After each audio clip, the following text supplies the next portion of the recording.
여러분, 상상을 한번 해보시죠. 지금 당장 여러분의 눈앞에 현금 1억 원이 든 가방이 있습니다. 그 가방이 무려 70만 개가 쌓여 있는 광경을요. 이게 감이 잘 안 오신다면 이렇게 설명해 드릴까요? 트위터라는 거대 기업을 사고도 돈이 남아서 스페이스X 로켓을 몇 번이나 더 쏘아 올릴 수 있는 천문학적인 금액, 바로 700억 달러, 한화로 약 100조 원입니다. 지난 5년 동안 마크 저커버그가 메타버스라는 이름의 가상현실 게임 같은 세상에 쏟아부었다가 공중분해시킨 돈이 바로 이 정도 규모입니다. 많은 사람들이 저커버그를 천재라고 부르고 메타를 세계 최고의 기업 중 하나라고 칭송하지만 냉정하게 숫자를 들여다보면 그 안에는 실리콘밸리 역사상 가장 비싼 망상이 숨어 있습니다. 영화 레디 플레이어 원 같은 멋진 미래를 꿈꿨지만 현실은 다리가 없어서 둥둥 떠다니는 퀄리티 낮은 만화 캐릭터뿐이었으니까요. 오늘 2025년 11월 현재 메타의 주가는 인공지능 덕분에 다시 하늘을 찌르고 있지만 그 뒤에 가려진 메타버스 사업부 리얼리티 랩스의 처참한 성적표는 여전히 피를 흘리고 있습니다. 도대체 저커버그는 왜 이토록 무모한 도박을 감행했을까요? 그리고 100조 원이라는 돈은 도대체 어디로 사라진 걸까요? 오늘 우리는 한 천재 CEO의 고집이 어떻게 기업을 파산 직전까지 몰고 갔다가 운 좋게 AI라는 동아줄을 잡고 살아남았는지, 그 스릴 넘치는 롤러코스터의 궤적을 아주 적나라하게 파헤쳐보려 합니다. 이 모든 비극이자 희극의 시작은 2021년이 아니라 사실 그보다 훨씬 전인 스마트폰 시대의 개막과 함께 잉태되어 있었습니다. 마크 저커버그는 페이스북과 인스타그램이라는 거대한 제국을 건설했지만 그에게는 치명적인 약점이 하나 있었는데 바로 남의 집에 새들어 사는 세입자 신세였다는 점입니다. 비즈니스 세계에서 플랫폼이라는 건 땅과 건물 같은 것인데 모바일 시대의 땅 주인은 애플의 팀 쿡과 구글의 순다르 피차이였고 저커버그는 그 땅 위에서 장사를 하며 매번 그들의 눈치를 봐야 하는 신세였던 겁니다. 특히 애플이 이제부터 사용자 데이터를 함부로 가져가지 마세요 라고 선언하며 앱 추적 투명성 정책을 시행했을 때 메타의 광고 매출은 순식간에 10조 원 이상이 증발해버리는 치명적인 타격을 입었습니다. 마치 가혹한 건물주가 월세를 내 마음대로 올리겠다고 통보하자 세입자가 분해서 내가 직접 건물을 짓고 만다 라고 소리치며 뛰쳐나가는 상황과 완벽하게 똑같았습니다. 저커버그가 꿈꾼 자신만의 건물이 바로 메타버스였는데 이것을 쉽게 설명하자면 인터넷이라는 2차원 화면을 3차원 공간으로 확장해서 그 안에서 먹고 자고 일하고 노는 디지털 지구를 만들겠다는 야망이었습니다. 마치 영화 매트릭스의 설계자가 되거나 인기 게임 마인크래프트의 운영자가 되어 전 세계 80억 인구를 자신의 세상 속에 가두려는 계획이었던 셈입니다. 그는 2021년 10월 회사 이름조차 페이스북에서 메타로 바꿔버리는 파격적인 결단을 내렸는데 이는 단순히 간판을 바꿔다는 수준이 아니라 이제 우리는 SNS 회사가 아니라 메타버스 회사다라고 전 세계에 선전포고를 한 것과 다름없었습니다. 당시 전문가들은 이것을 보며 로마 제국을 건설하려는 황제의 야망이라고 평가했지만 일각에서는 현실 도피증에 걸린 너드의 망상이라며 비냥거리기도 했습니다. 하지만 저커버그의 눈에는 스마트폰 다음의 세상, 즉 넥스트 컴퓨팅 플랫폼을 장악할 수만 있다면 지금의 수십조 원 투자는 껌값에 불과하다고 보였을 것입니다. 마치 콜럼버스가 신대륙을 발견하기 위해 목숨을 걸고 바다로 나갔듯이 저커버그 역시 미지의 디지털 신대륙을 향해 회사의 운명을 건 도박을 시작했던 것입니다. 자, 그렇다면 이 거대한 도박판이 어떻게 화려하게 타오르다 잿더미가 되었는지 한번 자세히 들여다볼까요? 2021년 말부터 2022년 초까지 전 세계는 그야말로 메타버스 광풍에 휩싸였고 기업들은 앞다투어 가상의 땅을 사느라 정신이 없었습니다. 마치 19세기 골드러시 때 사람들이 금맥을 찾으러 서부로 몰려갔던 것처럼 구찌나 나이키 같은 글로벌 브랜드들이 샌드박스나 디센트럴랜드 같은 가상 공간에 깃발을 꽂고 수십억 원을 지불하는 기이한 현상이 벌어졌습니다. 저커버그는 각종 컨퍼런스에 등장해 아바타가 되어 펜싱을 하고 가상 회의실에서 업무를 보는 미래를 시연하며 이것이 바로 인터넷의 미래입니다 라고 자신만만하게 외쳤습니다. 당시 주식시장도 이 장밋빛 미래에 환호하며 메타버스 관련주들을 천정부지로 끌어올렸고 서점에 가면 메타버스가 들어간 책들이 베스트셀러 코너를 점령했던 것을 여러분도 기억하실 겁니다. 그런데 이 화려한 축제의 뒤편에서 정말 재미있고 충격적인 사실은 정작 메타의 직원들조차 자신들이 만드는 메타버스를 끔찍하게 싫어했다는 점입니다. 2022년 유출된 메타 네모를 보면 메타버스 부사장이 왜 우리 직원들은 우리가 만든 호라이즌 월드를 쓰지 않는가? 우리가 안 쓰는데 남들이 쓰겠는가?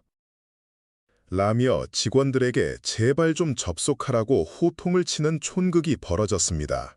심지어 팀장들은 부서 회의를 줌이 아닌 VR 헤드셋을 쓰고 워크룸에서 하라고 강요받았는데 직원들은 무겁고 어지러운 헤드셋을 쓰고 아바타로 변신해 심각한 회의를 하는 상황을 고문 같다라고 표현하기도 했습니다. 밖에서는 혁신적인 미래라고 포장하고 있었지만 안에서는 이게 정말 재미있나? 라는 의문이 끊임없이 제기되고 있었던 것이었습니다. 더욱 결정적인 사건은 저커버그가 야심차게 공개했던 아바타의 다리 시연 영상에서 벌어졌는데 당시 메타버스의 아바타들은 하체 처리가 어려워 유령처럼 둥둥 떠다니는 형태였습니다. 저커버그는 드디어 다리를 구현했습니다. 라며 자연스럽게 점프하고 발차기하는 아바타 영상을 공개해 사람들을 놀라게 했지만 나중에 알고 보니 그 영상은 AI가 실시간으로 구현한 것이 아니라 모션 캡처 슈트를 입은 사람의 동작을 미리 녹화해서 만든 일종의 조작된 영상이었다는 사실이 밝혀졌습니다. 이는 마치 자율주행 자동차를 시연한다고 해놓고 뒤에서 사람이 리모컨으로 조종한 것이나 다름없는 대중을 기만하는 행위였기에 기술업계의 신뢰는 바닥으로 추락하기 시작했습니다. 화려한 CG와 마케팅으로 포장된 메타버스의 실체는 아직 걸음마도 떼지 못한 엉성한 기술력과 막대한 비용이라는 청구서만을 남기고 있었던 것입니다. 위기의 징조는 숫자로 먼저 나타나기 시작했는데 2022년 2월 메타의 주가가 하루 만에 26%나 폭락하며 시가총액 300조 원이 증발하는 미 증시 역사상 최대 규모의 하루 낙폭을 기록했습니다. 이는 단순히 시장이 안 좋아서가 아니라 투자자들이 저커버그가 메타버스라는 밑빠진 독에 물을 붓고 있다는 사실을 깨닫기 시작했기 때문입니다. 실제로 리얼리티 랩스 사업부는 매 분기마다 4조 원, 5조 원씩 적자를 내고 있었는데 이는 웬만한 대기업 하나의 1년 영업이익과 맞먹는 돈을 3개월마다 불태워 없애는 꼴이었습니다. 그런데 여기서 사람들이 잘 몰랐던 충격적인 사실이 하나 더 있는데 당시 메타 내부에서는 메타버스 프로젝트에 대한 회의감이 극에 달해 임원진들 사이에서도 이건 미친 짓이다 라는 목소리가 나오고 있었다는 점입니다.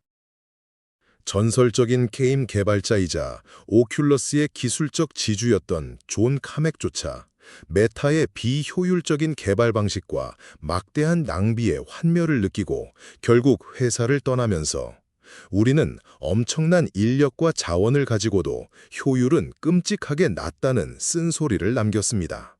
결정적인 사건은 2022년 말 알티미터 캐피털의 브래드 거스트너가 저커버그에게 보낸 공개 서한이었습니다. 그는 제발 현실 좀 자각하십시오. 당신은 지금 아무도 원하지 않는 꿈에 연간 100억 달러 이상을 낭비하고 있습니다. 라고 직격탄을 날렸습니다. 이 편지는 월가 투자자들의 마음을 대변하는 것이었고 저커버그를 향한 일종의 최후 통첩이나 다름없었습니다.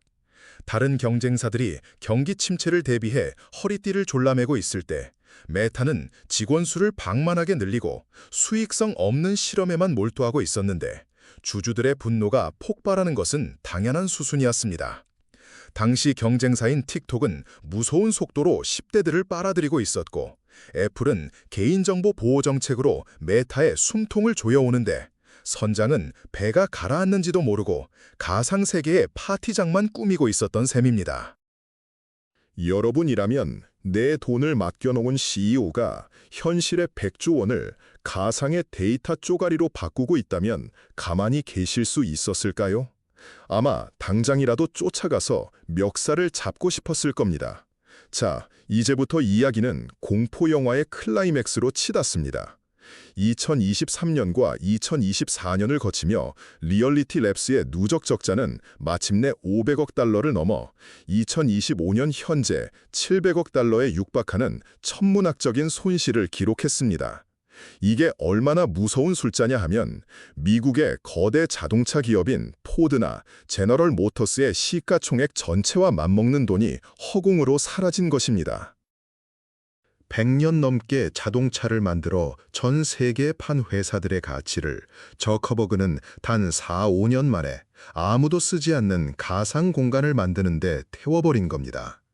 실제로 호라이즌 월드의 사용자 수는 목표치였던 50만 명은커녕 20만 명 아래로 곤두박질고 그마저도 대부분은 호기심에 한번 들어왔다가 텅 빈 공간에 실망해 다시는 돌아오지 않는 유령 유저들이었습니다.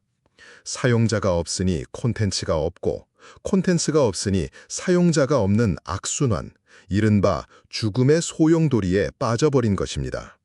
더욱 끔찍한 것은 이 손실을 메꾸기 위해 치러야 했던 인간적인 대가였습니다.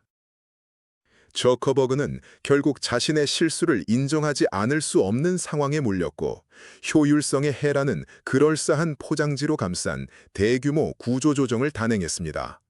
하루아침에 1만 1000명, 이어서 또 수천 명의 직원들이 이메일 한 통으로 해고 통보를 받고 짐을 싸야 했습니다. 한때 꿈의 직장이라 불리던 메타의 캠퍼스는 동료가 사라진 공포의 공간으로 변했고 남은 직원들은 다음은 내 차례일까라는 불안감에 떨어야 했습니다.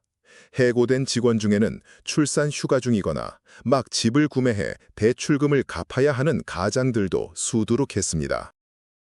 한 직원은 링크드인에 나는 메타버스라는 유령을 쫓다가 현실의 삶을 잃어버렸다라며 절규에 가까운 글을 남기기도 했습니다.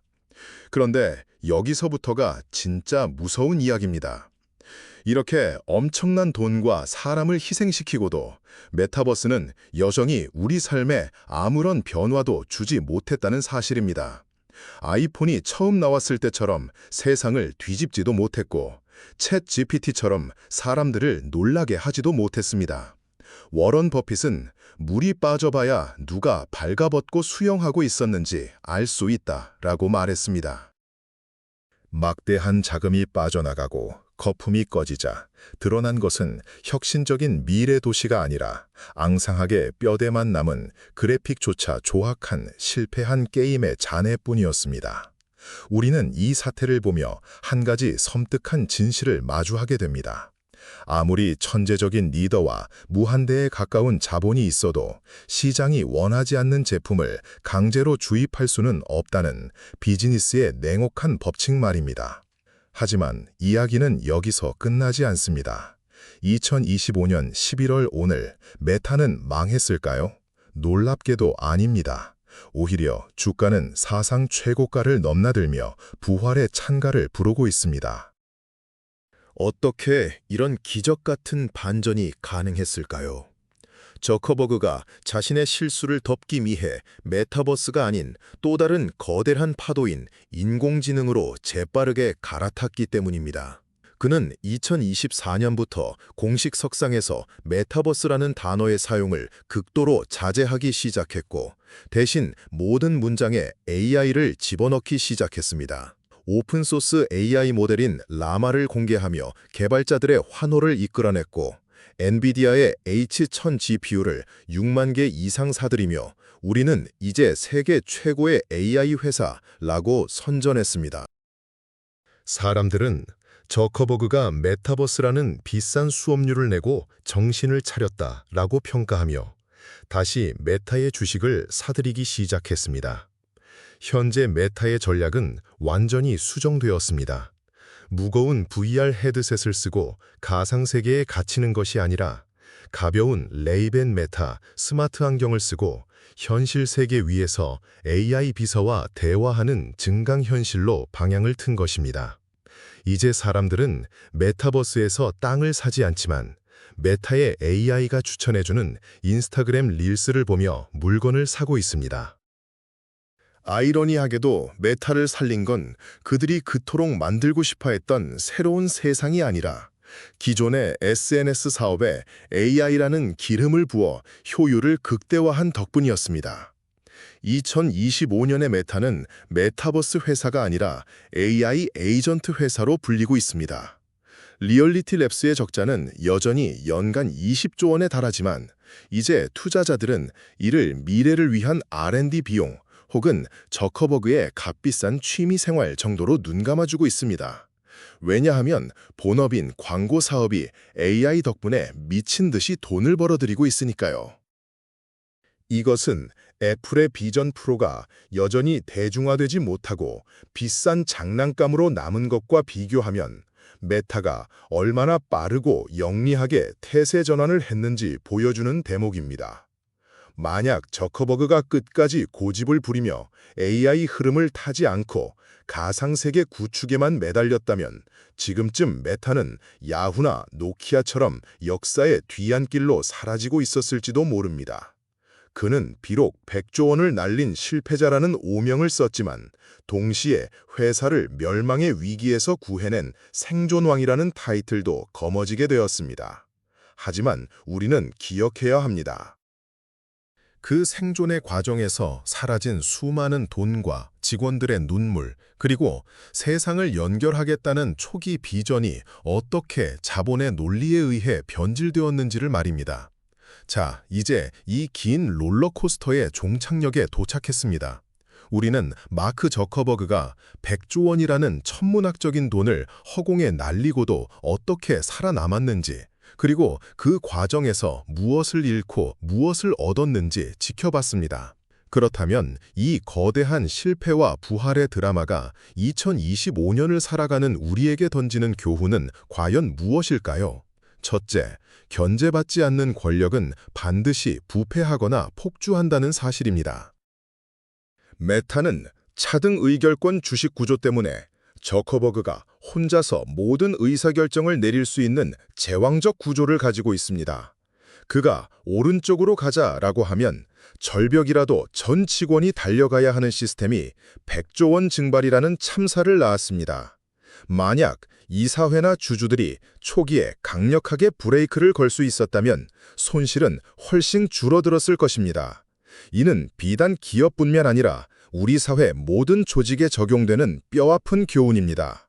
리더의 독단은 때로는 혁신을 만들지만 실패했을 때는 감당할 수 없는 재앙을 초래한다는 것을 우리는 목격했습니다.